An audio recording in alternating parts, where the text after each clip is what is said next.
后来继续来看新竹的竹北，有一个家长送囡仔到幼稚园上课，为驾驶座落车的时阵，伊无两段式来开车门，直接就把这个车门摔开，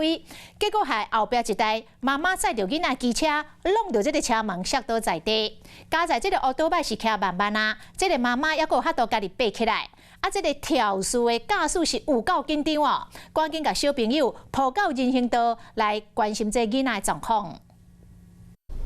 白色轿车停伫幼稚园门口，一台乌多摆为后壁骑过来，汽车驾驶直接开门。现场人惊一条，因为骑乌多摆人袂负闪起，弄到这个大人甲囡仔连人带车摔伫涂骹，物件咧甲满世界。调水驾驶赶紧将囡仔抱去人行道，看有要紧无。 这个影片放上网络了后，网友一直讨论，真侪人认为讲开门应该是两段式的开门，某人认为讲这个坐乌多摆的囡仔摔跤呢，真可怜。就是要动之前，一定会先看后照镜，然后看看后面有没有车辆。第一段就先开一点点，然后看后面有没有来车，没有问题的时候再打开出来，也不是全开，然后这样子人可以出来这样子。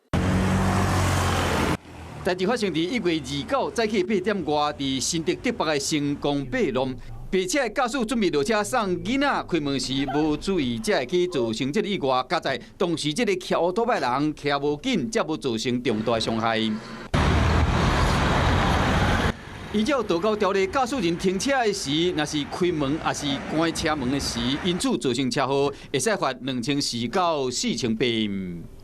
民众驾驶车辆或后座乘客在开启车门时，都应特别注意后方来车动向。提醒乡亲，驶车上路时，不管是要上车还是落车，只要是开车门的时，一定要确认后壁无车，才会当避免相关的事故搁发生。